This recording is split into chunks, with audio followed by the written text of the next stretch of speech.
پہلا ٹھیک ہے ٹھیک ہے.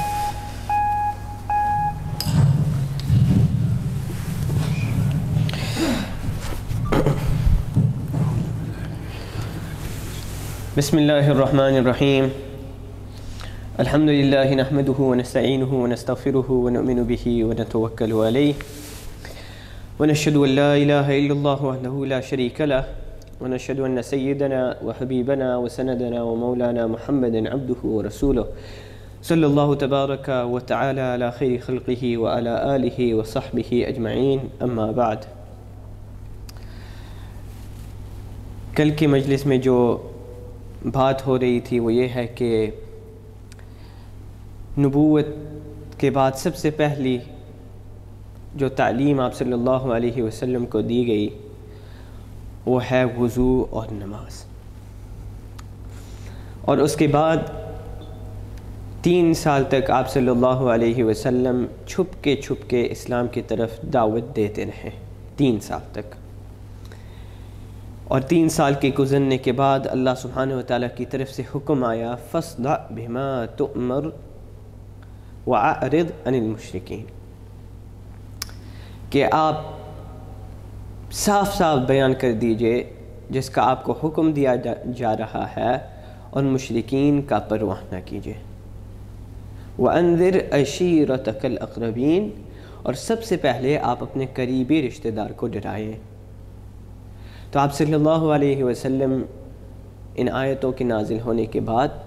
صفا پہاڑ پر چڑھے، اور صفا پہاڑ پر چڑھے تو تمام قریش کے قبائل کو سب کو پکارا یا صبا یا صبا، سب اکٹھا ہو جاؤ. یہاں تک کہ سب اکٹھے ہوں گے کہ کیا ہے. تو آپ صلی اللہ علیہ وسلم نے ان سے پوچھا کہ اگر میں تم لوگوں سے یہ کہوں کہ اس پہاڑ کے پیچھے ایک لشکر ہے جو تم پر حملہ کرنا چاہتا ہے تو کیا تم میری بات کو مانو گے؟ کیا تم مجھے سچے مانو گے؟ تو سب نے یہ جواب دیا کہ محمد،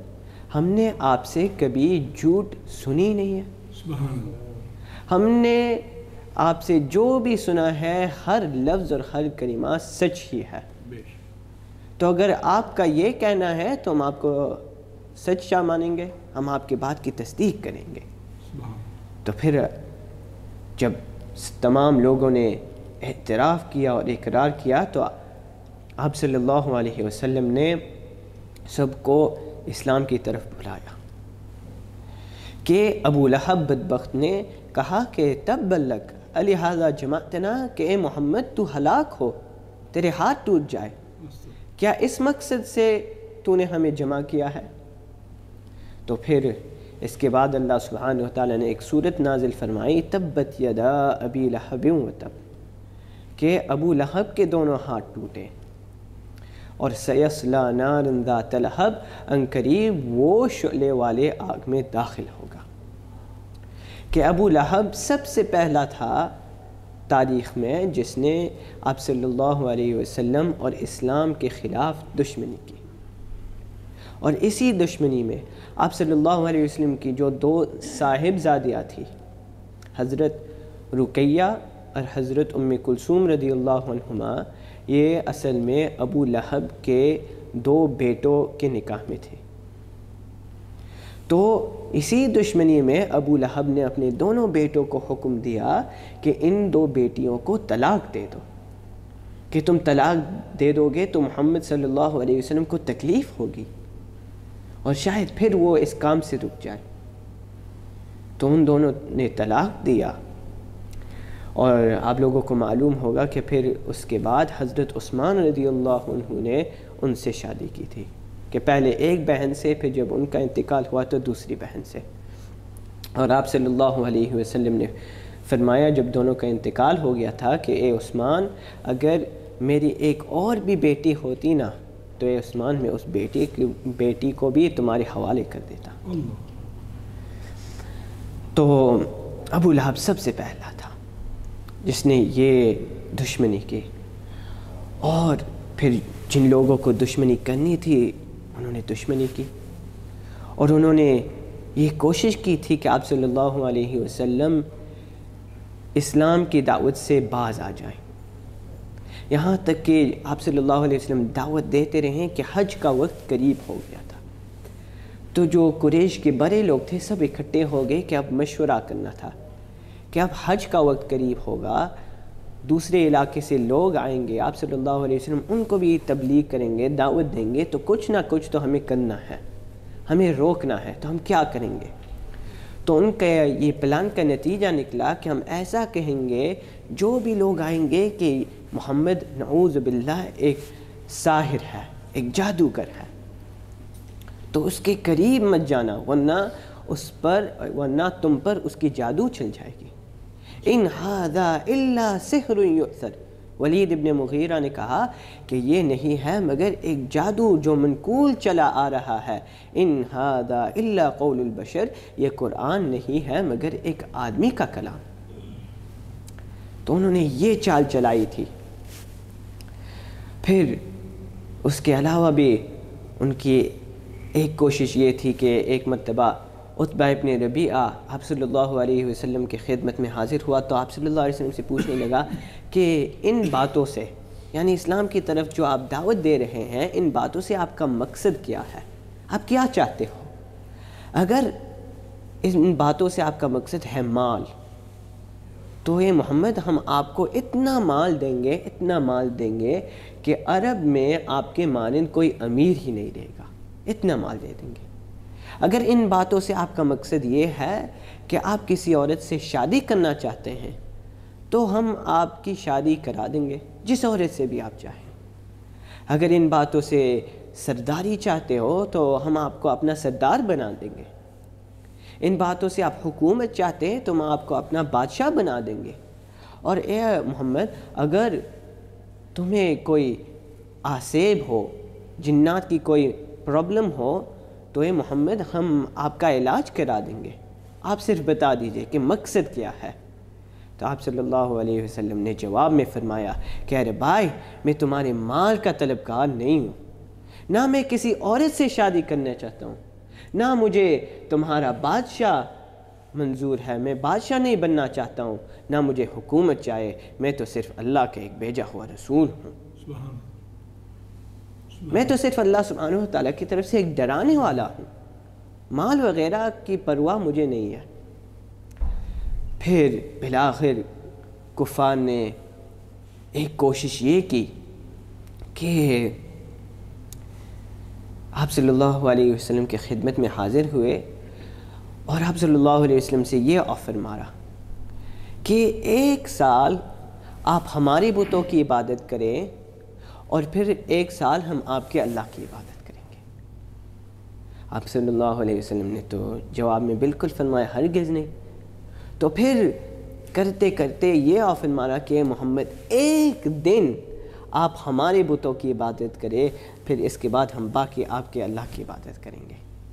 کہ اس کے بارے میں پھر اللہ سبحانہ وتعالیٰ نے بطور جواب میں ایک سورت نازل فرمائی، قُلْ يَا أَيُّهَا الْكَافِرُونَ لَا أَعْبُدُ مَا تَعْبُدُونَ، کہ آپ فرما دیجئے محمد صلی اللہ علیہ وسلم کہ اے کافر، لا اعبد ما تعبدون، کہ میں عبادت نہیں کرتا ان بتوں کی جن کی تم عبادت کرتے ہو، اور نہ تم عبادت کرتے ہو اس اللہ کی جس کی میں عبادت کرتا ہوں، اور نہ میں عبادت کرنے والا ہوں ان بتوں کی جس کی تم عبادت کرتے ہو، اور نہ تم عبادت کرنے والے ہو اس اللہ کی جس کی میں عبادت کرتا ہوں۔ لکم دینکم ولی دین، تمہارے لیے تمہارا دین ہے، میرے لیے میرا دین ہے۔ ممکن ہی نہیں ہے کہ میں تمہارے بتوں کے سامنے ایک گھڑی کے لیے بھی جھک جاؤں۔ سبحان اللہ، سبحان اللہ۔ تو اس میں بھی یہ ناکام ہوئے، اور پھر اس کے بعد تو وہ آپ صلی اللہ علیہ وسلم سے بالکل بیہودہ اور بیکار سوال کرنے لگے کہ اگر آپ واقعی رسول ہیں نا، تو یہ جو مکہ ہے یہ پہاڑ ہی پہاڑ ہے۔ جیسا کہ آپ لوگ جانتے ہوں گے کہ جیسا کہ ہم نے کیا تھا اسماعیل علیہ السلام کے واقعے میں، کہ جب حضرت حاجرہ اور حضرت اسماعیل علیہ السلام مکہ مکرمہ کی طرف ہجرت کیا تھا، جب اللہ سبحانہ وتعالیٰ نے ابراہیم علیہ السلام کو حکم دیا تھا، تو میں نے اس وقت بتایا تھا کہ مکہ تو پہاڑ ہی پہاڑ تھا، اس وقت جب وہ دونوں آئے تھے تو نہ کوئی سبزی تھی نہ کوئی پانی تھا، کچھ نہیں تھا، یہاں تک کہ جب ابراہیم علیہ السلام دونوں کو لائے تو ایک مٹکا پانی لائے تھے اور ایک تھیلی کھجور لائے تھے، یہاں تک کہ جب وہ کھجور ختم ہو گیا تھا، پانی ختم ہو گیا تھا کہ بچہ بھی بھوکا، ماں بھی بھوکی، حضرت ہاجرہ ادھر ادھر بھاگ گیا کہ پھر اچانک اللہ سبحانہ و تعالیٰ نے زمزم کا پانی جاری کر دیا۔ تو اس وقت مکہ پہاڑی پار، اور جب ہم جائیں گے ابھی بھی زیارت کے لیے تو دیکھتے ہیں کہ جو مکانات ہیں لیکن اس کے علاوہ مکہ کیا ہے؟ پہاڑی پہاڑ۔ تو انہوں نے آپ صلی اللہ علیہ وسلم سے یہ سوال کیا کہ اگر آپ واقعی رسول ہیں تو یہ جو پہاڑ ہے تو اللہ سبحانہ و تعالیٰ سے آپ درخواست کیجئے کہ ان پہاڑوں کو ہٹا دیجئے اور یہاں نہریں جاری کر دیجئے، اور پھر ساتھ ساتھ اپنے رب سے کہو کہ جو ہمارے آبا و اجداد تھے ان کو زندہ کرو، جو مرے ہوئے تھے ان کو دوبارہ زندہ کرو، اور اگر اللہ سبحانہ و تعالیٰ ان کو زندہ کرے گا میں اس وقت بھی ایمان نہیں لاؤں گا، اور ہم اس وقت بھی ایمان نہیں لائیں گے، بلکہ جب اللہ ان کو دوبارہ زندہ کریں گے تو پہلے ہم ان سے سوال کریں گے کہ محمد جو بات کہہ رہا ہے کیا وہ سچ ہے؟ اگر وہ تصدیق کرے تو پھر ہم اس وقت ایمان لائیں گے۔ تو آپ صلی اللہ علیہ وسلم نے جواب میں فرمایا کہ یہ میرے بس کی بات نہیں ہے، اور پھر واقعہ میں کافی تفصیل ہے، لیکن انہوں نے کوشش کی لیکن ناکام ہوئے۔ تو اب ان کی اگلی سازش یہ تھی کہ ہم نے جو آفر ماری ہے آپ صلی اللہ علیہ وسلم ان شرائط کو قبول نہیں کر رہے ہیں، تو اب ان کی اگلی پلان اور اگلی سازش یہ تھی کہ اب آپ صلی اللہ علیہ وسلم کو تکلیف اور ایذا پہنچانا ہے۔ آپ صلی اللہ علیہ وسلم لوگوں میں دعوت دیتے کہ ایک مرتبہ کلمہ پڑھ لو، لا الہ الا اللہ پڑھ لو، تم نجات پالو گے۔ کہ لوگ کیا کرتے؟ آپ صلی اللہ علیہ وسلم پر تھوکتے، آپ صلی اللہ علیہ وسلم کو گالی دیتے، آپ صلی اللہ علیہ وسلم پر خاک ڈالتے، یہاں تک کہ ایسے بدبخت ہوتے کہ پیچھے سے آپ صلی اللہ علیہ وسلم پر پتھر پھینکتے کہ آپ صلی اللہ علیہ وسلم کا جسم مبارک خون آلود ہو جاتا۔ ایک مرتبہ آپ صلی اللہ علیہ وسلم حرم شریف میں نماز پڑھ رہے تھے کہ پیچھے سے بدبخت عقبہ ابن ابی معیط اس نے ایک کپڑا لیا اور آپ صلی اللہ علیہ وسلم کے گردن میں اس کپڑے کو رکھا اور اس کو زور سے کھینچنے لگا، یہاں تک کہ آپ صلی اللہ علیہ وسلم کا جو گلا مبارک تھا گلا گھونٹنے لگا، سانس لینے میں تکلیف ہو گئی تھی۔ اس طرح تکلیف دیتے تھے کہ اللہ سبحانہ و تعالیٰ نے حضرت ابو بکر رضی اللہ عنہ کے ذریعے سے آپ صلی اللہ علیہ وسلم کی مدد فرمائی۔ اسی طرح حضرت ابن مسعود رضی اللہ عنہ سے ایک واقعہ منقول ہے کہ آپ صلی اللہ علیہ وسلم ایک مرتبہ حرم شریف میں نماز پڑھ رہے تھے کہ وہاں ابو جہل بیٹھا تھا اپنے ساتھیوں کے ساتھ، کہ اس نے اپنے ساتھیوں سے یہ چیلنج کیا کہ کون ہے جو جائے گا فلاں جگہ تک جہاں ابھی ایک اونٹ کو ذبح کیا گیا ہے،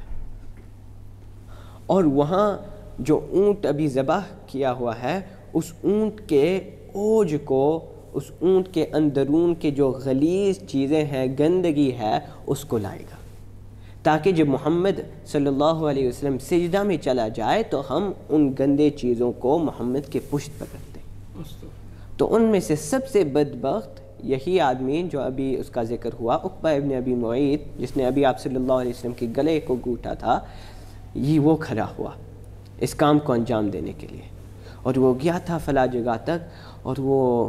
اونٹ کے اوج کو لایا، یہاں تک جب آپ صلی اللہ علیہ وسلم سجدہ میں تھے تو اس بدبخت نے آپ صلی اللہ علیہ وسلم کی پشت پر رکھ دیا۔ کہا جاتا ہے کہ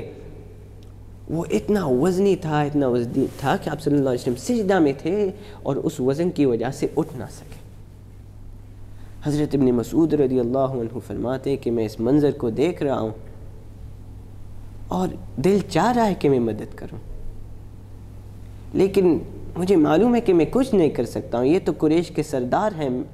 میں اٹھوں گا تو یہ لوگ مجھے روکیں گے، مجھے سزا دیں گے، دل تڑپ رہا ہے اس منظر کو دیکھ کر، لیکن میں ہیلپ لیس ہوں، کیا کر سکوں؟ اور پھر اور غصہ بڑھ رہا ہے جبکہ میں دیکھ رہا ہوں کفار کی طرف، ابو جہل اور اس کے ساتھیوں کی طرف، کہ وہ اس منظر کو دیکھ کر ہنس رہے، اتنا ہنس رہے کہ ایک دوسرے پر گر پڑ رہے کہ محمد تکلیف میں ہے۔ تو حضرت فاطمہ رضی اللہ عنہا،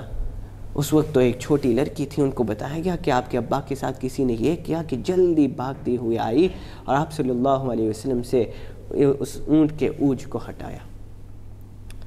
اور آپ صلی اللہ علیہ وسلم نے پھر نماز پوری کی، اور نماز پورے کرنے کے بعد اللہ سبحانہ و تعالیٰ کے سامنے ہاتھ اٹھائے اور دعا مانگنے لگے کہ اللہ تم پر فلاں اور علیک بھی فلان اور علیک بھی فلان، اور ان کے خلاف دعا کرنے لگے۔ اور یہ لوگ جو ابھی ہنس رہے تھے ان کے چہرے کا رنگ بدل گیا تھا، اتر گیا تھا، کہ ان کو معلوم تھا کہ یہ ایک ایسی جگہ ہے جہاں دعا قبول ہوتی ہے، اور ان کو یہ بھی معلوم تھا کہ جب محمد کوئی دعا کرتا ہے وہ بھی قبول ہوتی ہے۔ اور پھر راوی فرماتا ہے اور راوی کہتا ہے کہ یہی لوگ جن کے خلاف آپ صلی اللہ علیہ وسلم نے دعا مانگی تھی، تو ان میں سے اکثر لوگ جنگ بدر میں جہنم رسید ہو گئے تھے۔ تو کفار نے تکلیف دیا تھا۔ اسی طرح ایک اور واقعہ بھی ہے کہ ایک مرتبہ آپ صلی اللہ علیہ وسلم حرم شریف میں نماز پڑھ رہے تھے کہ ابو جہل آیا اور اس نے کہا کہ اے محمد، اگر میں کل تم کو دیکھوں کہ تم یہاں نماز پڑھ رہے ہو تو گواہ رہنا، میں تمہیں قتل کر دوں گا۔ کل یہاں حرم میں سب کے سامنے نماز مت پڑھنا، ابو جہل کہہ رہا ہے آپ صلی اللہ علیہ وسلم۔ تو اگلے دن ابو جہل حرم میں داخل ہوا اس گمان سے کہ کل میں نے تو محمد کو دھمکی دی، وہ تو آج اس کی ہمت ہی نہیں ہوگی کہ وہ نماز پڑھے، اور حرم میں داخل ہوا تو آپ صلی اللہ علیہ وسلم کو دیکھتا ہے کہ اپنے رب کے سامنے نماز پڑھ رہے ہیں۔ سبحان اللہ۔ تو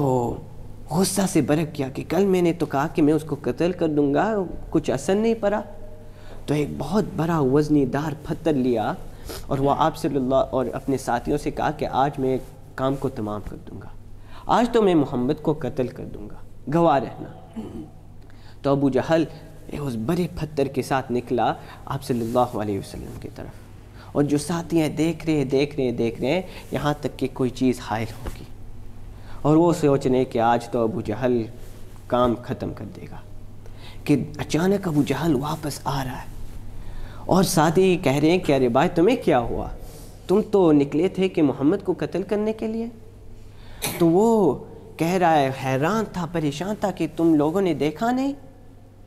کیا؟ تو وہ کہہ رہا ہے کہ میں چلا یہاں تک کہ میں محمد کے سامنے کچھ فاصلہ رہ گیا کہ اچانک میں نے دیکھا سامنے کہ ایک جہنم اور ایک بڑا آگ ہے، اگر میں ایک اور قدم لے لیتا تو میں اس آگ میں گر جاتا۔ تو آپ صلی اللہ علیہ وسلم نے اس کے متعلق کہا کہ اگر ابو جہل ایک اور قدم لیتا نا تو وہ فرشتے اس کو اس آگ میں داخل کر دے اور اس کے بوٹی کر دیتے۔ میں تو یہاں عبادت کروں گا اللہ سبحانہ و تعالیٰ کو۔ تو کفار نے بہت سخت تکلیف دی آپ صلی اللہ علیہ وسلم کو، اور اسی طرح مسلمانوں کو، اور خاص طور پر وہ لوگ جو اصل میں عربی نہیں تھے، جیسا کہ مروی ہے کہ حضرت بلال رضی اللہ عنہ کے متعلق کہ ٹھیک دوپہر کے وقت حضرت بلال رضی اللہ عنہ کو ننگے بدن ان کے پشت کو گرم ریت پر ان کو لٹایا جاتا بغیر کپڑے کے، اور ٹھیک دوپہر کے وقت۔ اور ہم میں سے لوگ جو عمرے پر گئے ہیں، پاکستان بھی گئے ہوئے ہیں، ہم کو معلوم ہے کہ اس وقت ٹھیک دوپہر کے وقت باہر نکلنا مشکل ہے، لیکن حضرت بلال رضی اللہ عنہ کو بغیر کپڑے ننگے بدن پشت گرم ریت پر ان کو لٹایا جا رہا ہے، اور سینے پر ایک گرم پتھر رکھا جاتا ہے، بڑا پتھر جس سے اب یعنی ہلنا بھی ممکن نہیں ہے۔ اور ایک صحابی رضی اللہ عنہ سے مروی ہے کہ وہ کہتے کہ اگر میں اس پتھر پر کچھ کھانا رکھ دیتا تو میں گواہ ہی دیتا ہوں کہ وہ کھانا اس پتھر پر پک جاتا، وہ باربیکیو ہو جاتا اس کھانے پر، اس پتھر پر۔ اتنی گرمی اس وقت، شدید گرمی۔ اور پھر وہ حضرت بلال رضی اللہ عنہ کو لٹا کر بلال سے کہتے کہ اے بلال تم اسی طرح مر جاؤ گے، تم اسی حالت میں مر جاؤ گے، الا یہ کہ تم محمد صلی اللہ علیہ وسلم کے اللہ کا انکار کرو اور ہمارے بتوں پر عبادت لے آؤ۔ اس طرح نہیں کرو گے تو ہم تمہیں یہیں رہنے دیں گے، تم یہیں مر جاؤ گے۔